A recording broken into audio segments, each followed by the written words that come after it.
আমলের সদিচ্ছা দাওয়ামায় ইলাহি গুনাহ হতে আমায় গুনাহ হতে আমায় বাঁচাও ইয়া ইলাহি। আলহামদুলিল্লাহি রাব্বিল আলামিন ওয়াসসালাতু ওয়াসসালামু আলা সাইয়্যিদিল মুরসালিন। আম্মা বা'দ, আউযু বিল্লাহি মিনাশ শাইতানির রাজীম। বিসমিল্লাহির রহমানির রহিম। আসসালাতু ওয়াসসালামু আলাইকা ইয়া রাসূলাল্লাহ, আসসালাতু ওয়াসসালামু আলাইকা ইয়া হাবিবাল্লাহ, আসসালাতু ওয়াসসালামু আলাইকা ইয়া নবিয়াল্লাহ ওয়া আলা আলিকা ওয়া সাহবিকা ইয়া নূরাল্লাহ। প্রিয় ইসলামী ভাইয়েরা এবং মাদানী চ্যানেলের দর্শকবৃন্দ, মাদানী চ্যানেলের ধারাবাহিক অনুষ্ঠান নেক আমল, এই অনুষ্ঠানে আরও একবার উপস্থিত হয়েছি আপনাদের নিকট আরও একটি নেক আমল নিয়ে। আজকে ইনশাআল্লাহ সাবাজাল আমরা আল্লাহ তাআলাকে ভয় করার যে নেক আমল, সেই নেক আমল সম্পর্কে জানব যে আল্লাহ তাআলাকে ভয় করার কি প্রতিদান রয়েছে, কি সওয়াব রয়েছে, আমরা ইনশাআল্লাহ আইসাবাজাল তা শিখব। তার পূর্বে আসুন ভালো নিয়ত করে নেই। হাদিসে পাকে রয়েছে নিয়তুল মুমিনি খায়রুম মিন আমালিহি, যে হাদিসে কারিমাটি আমরা প্রত্যেক বয়ানের পূর্বেই প্রায় শুনে থাকি, যাতে আমাদের নিয়ত সহি হয়ে যায়, ভালো নিয়ত, নেক নিয়তে যাতে আমরা নেক কাজ করতে পারি। এজন্য, কেননা নেক নিয়ত ছাড়া নেক কাজের কোনো প্রতিদান বা সওয়াব দেওয়া হয় না, আর নিয়ত যত বেশি হবে সওয়াব বা প্রতিদান তত বেশি হতে থাকবে। তো আসুন আমরা নিয়ত করে নেই আল্লাহ এবং তার রসুল মকবুল সাল্লাল্লাহু তাআলা আলাইহি ওয়াসাল্লাম এর সন্তুষ্টি অর্জনের জন্য শুরু থেকে শেষ পর্যন্ত মনোযোগ সহকারে শ্রবণ করব। কথাবার্তা বা অন্য কোনো কাজকর্ম স্থগিত রেখে আমরা শ্রবণ করব। যা শিখব তার উপর নিজে আমল করব, অন্য নিকট পৌঁছে দেব এবং সেগুলো লিখে রাখার চেষ্টা করব। আর এর মাধ্যমে যে সওয়াব হবে সেটার সওয়াব ইনশাআল্লাহ আযza ওয়া জাল সকল মুমিন মুমিনাতকে সালে সওয়াব করবে ইনশাআল্লাহ আযza ওয়া জাল। নিজের ঘরে মাদানী পরিবেশ সৃষ্টির জন্য নিজেদের পরিবারের সকল সদস্যদেরকে নিয়ে মাদানী চ্যানেল দেখুন এবং অন্য পরিবারকেও, আশেপাশের পাড়া প্রতিবেশী যারা রয়েছে তাদেরকেও মাদানী চ্যানেল দেখার জন্য উদ্বুদ্ধ করুন। তো আসুন শুরুতেই প্রিয় নবী সাল্লাল্লাহু তাআলা আলাইহি ওয়াসাল্লামের ওপর দুরূদে পাক পাঠ করে নেই। হাদিসে পাকে রয়েছে যে রাসূল করিম রউফুর রহিম সাল্লাল্লাহু তাআলা আলাইহি ওয়াসাল্লাম ইরশাদ করেন, যে ব্যক্তি আমার ওপর একবার দুরূদে পাক পাঠ করে আল্লাহ তাআলা তার 10টি গুনাহ মাফ করে দেন। সুবহানাল্লাহ। তো আসুন আমাদের গুনাহকে মাফ করার উদ্দেশ্যে আল্লাহ তাআলা সন্তুষ্টি হাসিলের নিয়তে আমরা দুরূদে পাক পাঠ করে নিই। সাল্লু আলাল হাবিব সাল্লাল্লাহু তাআলা আলা মুহাম্মদ সাল্লাল্লাহু তাআলা আলাইহি ওয়াসাল্লাম। আজকে আমরা জানবো যে আল্লাহকে ভয় করার কি ফজিলত রয়েছে, কিভাবে ভয় করতে হয়, সেগুলো আমরা শিখব, জানবো, শুনব। শুরুতেই আসুন আল্লাহ রসুল মকবুল সাল্লাল্লাহু তাআলা আলাইহি ওয়াসাল্লাম এর হাদিসে মুবারাকা শুনে নেই। আল্লাহ রসুল মকবুল সাল্লাল্লাহু তাআলা আলাইহি ওয়াসাল্লাম ইরশাদ করেন, হযরত সাইয়্যিদনা আবু হুরায়রা রাদিয়াল্লাহু তাআলা আনহু হতে বর্ণিত, আল্লাহর মাহবুব দানায়ে গায়ুব সাল্লাল্লাহু তাআলা আলাইহি ওয়াসাল্লাম ইরশাদ করেন, যে ব্যক্তি ভয় পেল সে আখিরাতের কল্যাণ কুড়িয়ে নিল, যে ব্যক্তি আখিরাতের কল্যাণ কুড়িয়ে নিল সে মঞ্জিলে পৌঁছে গেল। আল্লাহর পণ্য নিশ্চয়ই দামি, আল্লাহর পণ্য জান্নাত। সুবহানাল্লাহ, সুবহানাল্লাহ।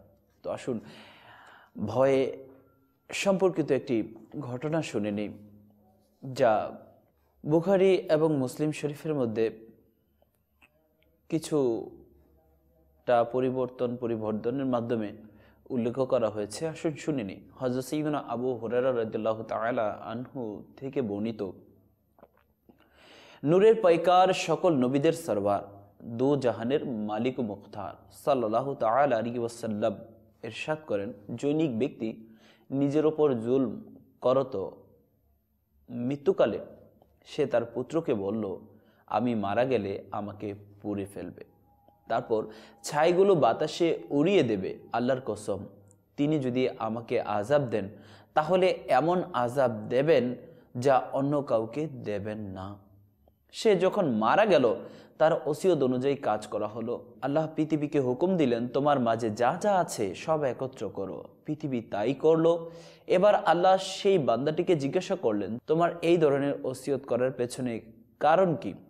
উত্তরে সে বলল, হে আল্লাহ, আমি আপনার ভয়েই এই ধরনের ওসিয়ত করেছিলাম। তখন আল্লাহ তাকে মাফ করে দিলেন। অপর বর্ণনায় রাসূলুল্লাহ সাল্লাল্লাহু তাআলা আলাইহি ওয়াসাল্লাম ইরশাদ করেন, এক ব্যক্তি জীবনে কোনোদিন নেক আমল করেনি, সে পরিবারের সদস্যদের বলল, আমি মারা গেলে তোমরা আমাকে পুড়ে ফেলবে। আমাকে পোড়ানো ছাইগুলো হতে অর্ধেক জলে অর্ধেক স্থলে ছিটিয়ে দেবে। আল্লাহর কসম, তিনি যদি আমাকে শাস্তি দেন, এমন শাস্তি দেবেন যা দুনিয়ার কাউকে দেননি। লোকটি যখন মারা গেল তারা তার ওসিয়ত অনুযায়ী কাজ করল। আল্লাহ স্থলকে তার ছাইগুলো একত্র করবার হুকুম দিলেন, সমুদ্রকেও অনুরূপ হুকুম দিলেন। তারপর আল্লাহ তাকে জিজ্ঞাসা করলেন, তুমি এই ওসিয়ত কেন করেছিলে? উত্তরে লোকটি বলল, হে আমার প্রতিপালক, আপনি নিশ্চয়ই জানেন যে আমি একমাত্র আপনার ভয়েই এই ওসিয়ত করেছিলাম, অতএব আল্লাহ তার সব গুনাহ মাফ করে দেবেন। হযরত সাইয়্যিদুনা আবু সাঈদ খুদরি রাদিয়াল্লাহু তাআলা আনহু থেকে বর্ণিত, সাইয়্যিদুল মুবাল্লিগিন রাহমাতুল লিল আলামিন সাল্লাল্লাহু তাআলা আলাইহি ওয়াসাল্লাম ইরশাদ করেন, তোমাদের আগের যুগের এক ধর্নাঢ্য ব্যক্তির মৃত্যুর সময় সন্নিকট হলো। সে তখন তার সন্তানদের ডেকে জিজ্ঞাসা করল, তোমরা একজন পিতা হিসেবে আমাকে কেমন পেয়েছিলে? সন্তানরা জবাব দিল, একজন উচ্চমানের পিতা হিসেবে পেয়েছিলাম। লোকটি বলল, আমি তো জীবনে কোনো দিন কোনো নেক আমল করতেই পারলাম না, তাই আমি মারা গেলে তোমরা আমাকে দাহ করে ফেলবে, অর্থাৎ পুড়িয়ে ফেলবে, তারপর ছাইগুলো রেখে দিয়ে কোনো এক তুফানের দিন বাতাসে উড়িয়ে দেবে। তারা সেরূপ করল। পরে আল্লাহ তার ছাইগুলো একত্র করে জিজ্ঞাসা করলেন, তুমি এই ধরনের ওসিয়ত কেন করেছিলে? জবাবে সে বলল, একমাত্র আপনার ভয়ের কারণেই আমি এই ওসিয়ত করেছিলাম। ফলে আল্লাহ তার ওপর অত্যন্ত দয়া পরবশত হলেন। হযরত সাইয়্যিদুনা আবু হুরায়রা রাদিয়াল্লাহু তাআলা আনহুতে বর্ণিত, রাসূলুল্লাহ সাল্লাল্লাহু তাআলা আলাইহি ওয়াসাল্লাম ইরশাদ করেন, সাতজন ব্যক্তিকে আল্লাহ সেই দিন আরশের নিচে স্থান দেবেন, যেই দিন আল্লাহর আরশের ছায়া ব্যতীত কোনো ছায়াই থাকবে না। প্রথম, ন্যায় বিচারক। দ্বিতীয়ত, আল্লাহর ইবাদতে সফল যুবক। তৃতীয়ত, যে ব্যক্তির মন সর্বদা মসজিদের সাথে টানা থাকে। চতুর্থত, যে ব্যক্তি আল্লাহর ওয়াস্তে ভালোবাসে, আল্লাহর ওয়াস্তে ঘৃণা করে। পঞ্চমত, যাকে কোনো অভিজাত মহিলা কুকর্মের প্রস্তাব দিলে বলে, আমি আল্লাহকে ভয় করি। ষষ্ঠ, যেই ব্যক্তি এমনভাবে সাদকা করে যে বাম হাত বুঝতে পারে না তার ডান হাত কি দিল। সপ্তম, যে একাকী আল্লাহর স্মরণে কান্না করে। প্রিয় ইসলাম ভাইরা, নিশ্চয়ই এই গুণগুলো যার মধ্যে রয়েছে, এই 7 ব্যক্তি যাদের মধ্যে এই গুণগুলো রয়েছে, তারা খুবই সৌভাগ্যবান। আরশের ছায়ার নিচে অবস্থানকারীগণ আরশের ছায়ার নিচে অবস্থানকারীগণদের মধ্যে তারাই অন্তর্ভুক্ত হবে যারা এই বৈশিষ্ট্যের মধ্যে পড়বে, যাদের এই বৈশিষ্ট্যগুলো যাদের মধ্যে পাওয়া যাবে। প্রিয় ইসলাম ভাইরা, তো আমরাও নিয়ত করে নিই যে এই বৈশিষ্ট্যগুলো আমাদের মধ্যে নিয়ে আসবো। আর এই বৈশিষ্ট্যগুলোর মধ্যে একটি বৈশিষ্ট্য হচ্ছে যে আল্লাহকে ভয় করা, আল্লাহকে ভয় করা। এখন আল্লাহকে ভয় কিভাবে করব? ধরুন আপনি আপনার বাবাকে ভয় করেন, বাবা আসলে আপনি কি হয়ে যান? অ্যালার্ট হয়ে যান। বাবা আসতেছে, তার পদচারণ পেয়েই আপনি অ্যালার্ট হয়ে যান। আপনার বাবা যেটা অপছন্দ করে সেটা থেকে আপনি নিজেকে বিরত রাখেন, আর আপনার বাবা যেটা পছন্দ করে সেটা করার চেষ্টা করেন। ওই সময় আপনি সর্বাত্মকভাবে আপনার বাবাকে আপনি খুশি রাখার চেষ্টা করেন, যাতে আপনার বাবা আপনার প্রতি নারাজ না হয়, আপনাকে এমন কিছু করতে না দেখে যেটা তিনি অসন্তুষ্ট হয়। তদ্রূপ আল্লাহকে আমরা যখন ভয় করব, আল্লাহকে ভয় যখন আমরা করব, আল্লাহ তাআলা আমাদেরকে যে কাজগুলো থেকে বিরত রাখার জন্য আদেশ দিয়েছেন, যে কাজগুলো করার জন্য তিনি হুকুম করেছেন, সেই কাজগুলো আমরা করব। সেই কাজগুলো থেকে আমরা বিরত থাকব যে কাজগুলো আল্লাহ তাআলা আমাদেরকে নিষেধ করেছেন যে এই কাজগুলো করবে না। যেমন ধরুন নামাজ পড়ার জন্য আল্লাহ তাআলা আমাদেরকে ইরশাদ করেছেন, নামাজ পড়ো, আকিমুস সালাহ, নামাজ কায়েম করো। তো আমাদের উচিত নামাজ কায়েম করা, নামাজ আদায় করা। আল্লাহ তাআলা আমাদেরকে নামাজের জন্য এতবার তাগিদ দিলেন, আমরা যদি নামাজকে ছেড়ে দেই তাহলে আল্লাহকে ভয় করা হলো না। আল্লাহ আমাদেরকে বলেছেন যাকাত দেওয়ার জন্য, এখন আমরা যাকাত দিলাম না, আল্লাহকে ভয় করা হলো না। আল্লাহ তাআলা আমাদেরকে হারাম বস্তু দেখা থেকে বিরত থাকার জন্য বলেছেন, এখন আমরা হারাম বস্তু দেখছি, তাহলে আল্লাহকে ভয় করা হলো না। আল্লাহকে ভয়কারী কখনো নামাজ কাজা করতে পারে না, আল্লাহকে ভয়কারী কখনো মানুষকে কষ্ট দিতে পারে না, মুসলমানকে কষ্ট দিতে পারে না। তো মুসলমানকে কষ্ট প্রদানকারী যারা রয়েছি আমরা, তারাও অ্যালার্ট হয়ে যাই যে আল্লাহকে ভয় করি আমরা, কারণ আল্লাহকে ভয় করার মাধ্যমেই আমরা জান্নাত হাসিল করতে পারব, আমরা জান্নাত হাসিল করতে পারবো। পাশাপাশি আল্লাহকে যে ভয় করে আল্লাহ তাকে পছন্দ করেন, তো আমরাও আল্লাহকে ভয় করতে শুরু করে দেই। আর আল্লাহকে ভয় করা হবে তখনই যখন আল্লাহ তাআলা আমাদেরকে যে কাজ করার জন্য নিষেধ করেছেন সেই কাজ থেকে বিরত থাকব, আর আল্লাহ তাআলা যেটার জন্য আদেশ করেছেন সে কাজ করব। তো নিয়ত করে নিই আমরা আজ থেকে ইনশাআল্লাহ সাওয়াজাল আল্লাহর হুকুমকে মান্য করব, 5 ওয়াক্ত নামাজ জামাত সহকারে আদায় করব, নেক কাজ করব, মানুষকে মুসলমানকে ভালো কাজের জন্য উৎসাহ প্রদান করব, নিজে নেক আমল করব, পাশাপাশি অন্যকেও নেক কাজের জন্য উৎসাহ প্রদান করব। নেক কাজ এর উৎসাহ প্রদানকারী কেমন?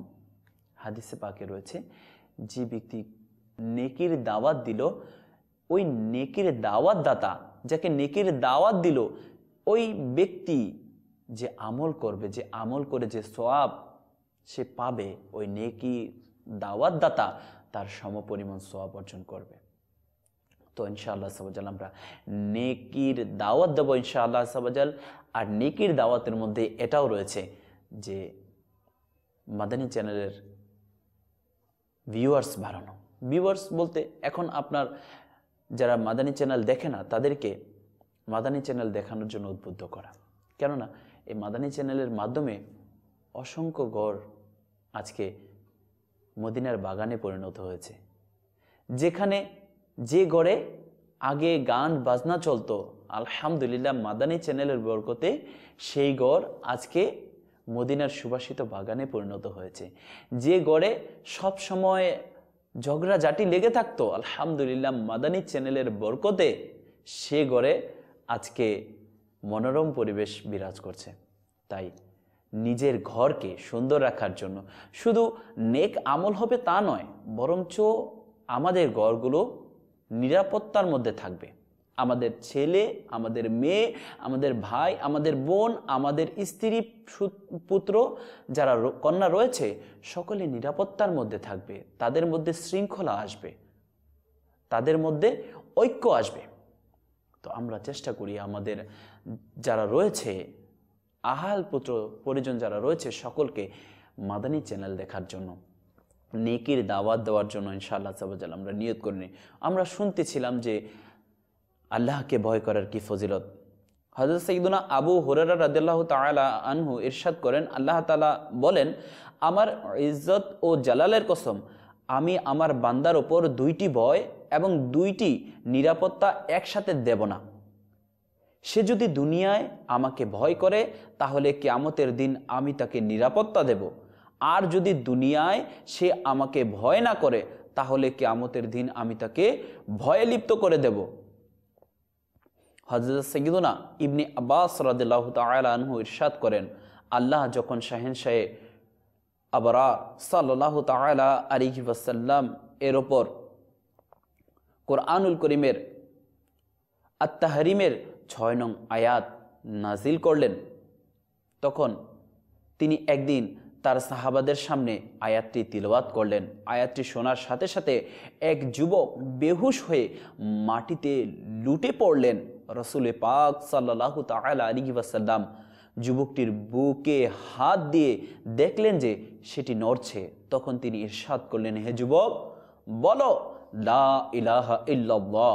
যুবকটি কালেমা পাঠ করলেন। রাসূলুল্লাহ সাল্লাল্লাহু তাআলা আলাইহি ওয়াসাল্লাম যুবকটিকে জান্নাতের সুসংবাদ দান করলেন।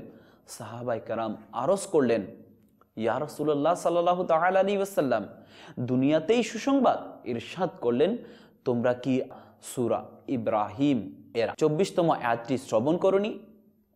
হযরত সাইয়্যিদুনা আব্বাস ইবনে আব্দুল মুত্তালিব রাদিয়াল্লাহু তাআলা আনহুতে বর্ণিত, খাতামুল মুরসালিন রাহমাতুল লিল আলামিন সাল্লাল্লাহু তাআলা আলাইহি ওয়াসাল্লাম ইরশাদ করেন, যখন আল্লাহর ভয়ে বান্দার দেহ কাঁপতে থাকে তখন তার গুনাহ এমনভাবে ঝরতে থাকে যেমনি রূপে বৃক্ষ হতে শুকনো পাতা ঝরতে থাকে।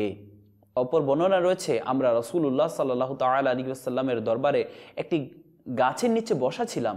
এমন সময় প্রবল বাতাস প্রবাহিত হলো, গাছের শুকনো পাতাগুলো ঝরে গেল, সবুজ পাতাগুলো গাছেই থেকে গেল। তখন রাসূল পাক সাল্লাল্লাহু তাআলা আলাইহি ওয়াসাল্লাম ইরশাদ করলেন, এই বৃক্ষটির উদাহরণ কি হয়? সাহাবায়ে কেরাম আরজ করলেন, আল্লাহ ও তো রাসূল সাল্লাল্লাহু তাআলা আলাইহি ওয়াসাল্লামই ভালো জানেন। ইরশাদ করলেন, আল্লাহর ভয়ে কম্পনমান মুমিনের মতো হয়, যার গুনাহগুলো ঝরে যায় এবং সওয়াবগুলো থেকে যায়। সাল্লু আলাল হাবিব সাল্লাল্লাহু তাআলা আলা মুহাম্মদ সাল্লাল্লাহু তাআলা আলাইহি ওয়াসাল্লাম। প্রিয় ইসলাম ভাইরা, তো আমরা নিয়ত করে নিই ইনশাআল্লাহ আযza ওয়া জাল্লা আল্লাহকে ভয় করব। আর আল্লাহকে ভয় করে ইনশাআল্লাহ আযza ওয়া জাল্লা আমরা আল্লাহ তাআলার নাফরমানি থেকে বেঁচে থাকবো ইনশাআল্লাহ আযza ওয়া জাল্লা। আল্লাহ তাআলাকে যারা ভয় করবে তারা আল্লাহ তাআলার নাফরমানি থেকে ইনশাআল্লাহ আযza ওয়া জাল্লা বেঁচে থাকতে পারবে। তো আজ থেকে ইনশাআল্লাহ আযza ওয়া জাল্লা নিয়ত করে নিই যে আমরা আল্লাহ তাআলাকে ভয় করব, বেশি থেকে বেশি পরিমাণে ভয় করব। আর এই ভয়কে জাগ্রত করার জন্য আমরা তাদেরকে ফলো করব, তাদেরকে অনুসরণ করব, তাদের সোহবতে থাকব যারা আল্লাহকে ভয় করে, যারা সব সময় আল্লাহর ভয়ে কান্না করে, তাদের সোহবতে থাকবো ইনশাআল্লাহ আযza ওয়া জাল্লা। এবং এমন কিতাব পড়ব যে কিতাবের মাধ্যমে ইনশাআল্লাহ আযza ওয়া জাল্লা আমাদের মধ্যে আল্লাহ তাআলার ভয় সৃষ্টি হবে। আলহামদুলিল্লাহ, দাওয়াত ইসলামীর প্রকাশনা প্রতিষ্ঠান মাকতাবাতুল মদিনা থেকে এরকম অসংখ্য রিসালা, অসংখ্য কিতাব রয়েছে যেখানে আল্লাহ তাআলার ভয়ের ব্যাপারে অনেক কিতাব রয়েছে। খৌফে খোদা একটি কিতাব রয়েছে, পাশাপাশি আরও কিছু কিতাব রয়েছে, জান্নাতের দুই কুঞ্জি, যেখানে আল্লাহ তাআলাকে ভয়কারীর ফজিলতের ব্যাপারে শেষের দিকে বর্ণনা রয়েছে। পাশাপাশি আরও অনেক রিসালার মধ্যে রয়েছে আল্লাহকে ভয় করার ব্যাপারে। তো আমরা ইনশাআল্লাহ আযza ওয়া জাল্লা সেই রিসালাগুলো পাঠ করব, সেই কিতাবগুলো পাঠ করব এবং সেগুলো করার মাধ্যমে আমাদের মধ্যে আল্লাহকে ভয় করার প্রেরণা জাগবে ইনশাআল্লাহ আযza ওয়া জাল্লা। সর্বশেষে ইনশাআল্লাহ সাওয়াজাল আমি আপনাদেরকে এমন একটি ঘটনা শোনাবো যে ঘটনাটি আপনাদেরকে আরও উৎসাহিত করবে আল্লাহকে ভয় করার ব্যাপারে। হযরত সাইয়্যিদুনা ফারুক আযম রাদিয়াল্লাহু তাআলা আনহু, যিনি ইসলামের দ্বিতীয় খলিফা ছিলেন, আমিরুল মুমিনিন হযরত সাইয়্যিদুনা ফারুক আযম রাদিয়াল্লাহু তাআলা আনহু এক যুবকের ব্যাপারে খুবই প্রশংসা করতেন যে অমুক যুবক খুবই নেককার, খুবই ইবাদতগুজার। কোনো একদিন জানলেন যে ওই যুবক মারা গেছে। যখন জানলেন যে ওই যুবকটি মারা গেছে, তার বাড়িতে গেলেন, গিয়ে তার বাবার কাছে জিজ্ঞাসা করলেন, আপনার সন্তান মারা গেছে, আমাকে কেন বললেন না, আমাকে কেন ডাকলেন না, আমি তার জানাজায় অংশগ্রহণ করতাম। তার বাবা বলতে লাগলো যে হে আমিরুল মুমিনিন, আমার ছেলে যখন মারা যায় তখন রাত ছিল, তাই আপনাকে ডাকতে পারিনি, জানাজা হয়ে গিয়েছে, দাফন কাফন করে দিয়েছি। আমিরুল মুমিনিন বলতে লাগলেন, তাহলে চলো আমি তার কবরে যাব। যখন আমিরুল মুমিনিনকে কবরের পাশে নিয়ে যাওয়া হলো, তখন আমিরুল মুমিনিন ওই কবরের কে ডাক দিয়ে বলতে লাগলেন, হে যুবক, তোমার এখন কি অবস্থা রয়েছে? ওই যুবক বলতে লাগলেন, হে আমিরুল মুমিনিন, আমাকে আল্লাহ তাআলা 2টি জান্নাত দান করেছেন। সুবহানাল্লাহ, সুবহানাল্লাহ। ওই ইবাদত গুজার বাবার কাছে জিজ্ঞাসা করা হলো যে আপনার ছেলে কিভাবে মারা গেল? ওই বাবা বলতে লাগলো যে আমার ছেলে যখন রাস্তা দিয়ে যেত, এক মহিলা তাকে কুপ্রস্তাব করত। একদিন সে তার কুপ্রস্তাবে রাজি হওয়ার জন্য তার দিল সায় দিতে লাগলো। যখন সে ওই পাপ কাজের জন্য সে ইচ্ছা পোষণ করলো, পাপ কাজ করবে, তখন তার কোরআনুল করিমের এক আয়াত এর কথা স্মরণ হলো, যেখানে আল্লাহ তাআলার ভয়ের ব্যাপারে রয়েছে যে ইমানদারদের কি ওই দিন আসবে না যে আল্লাহ তাআলাকে ভয় করবে। ওই আয়াত যখন স্মরণে আসলো, ওই যুবক সাথে সাথে বেহুশ হয়ে গেলেন। বেহুশ হয়ে যাওয়ার পর অনেকক্ষণ পরে জ্ঞান ফিরল। জ্ঞান ফেরার সাথে সাথে আবার সে বেহুশ হয়ে পড়ল। যখন সে বাড়িতে আসলো, বাড়িতে এসে যখন আবার জ্ঞান ফিরল, তার বাবাকে ঘটনা বলার পরে ওই ব্যক্তি আবার বেহুশ হয়ে পড়ল। ওই যুবকটি আবার বেহুশ হলো, আর এমন বেহুশ হলো যে ওই ব্যক্তি চিরদিনের জন্য বিদায় নিল। তো প্রিয় ইসলাম ভাইরা, ওই যুবকটি যখন কবরে ফারুক আযম রাদিয়াল্লাহু তাআলা আনহুকে বলতে লাগলো যে আমিরুল মুমিনিন, আল্লাহ তাআলা আমাকে 2টি জান্নাত দান করেছেন, তখন ফারুক আযম জিজ্ঞাসা করেছিলেন কেন? তখন ওই যুবকটি বলেছিলেন, যে ব্যক্তি আল্লাহকে ভয় করলো তার জন্য 2টি জান্নাত রয়েছে। তো আসুন আল্লাহকে ভয় করি। হ্যাঁ, আল্লাহর সন্তুষ্টি অর্জনের জন্য আল্লাহকে ভয় করব, তার জান্নাত পাওয়ার জন্য করব ইনশাআল্লাহ আযজা ওয়া জাল। শুধুমাত্র আল্লাহ তাআলার সন্তুষ্টি অর্জনের জন্যই সকল কাজ করা উচিত।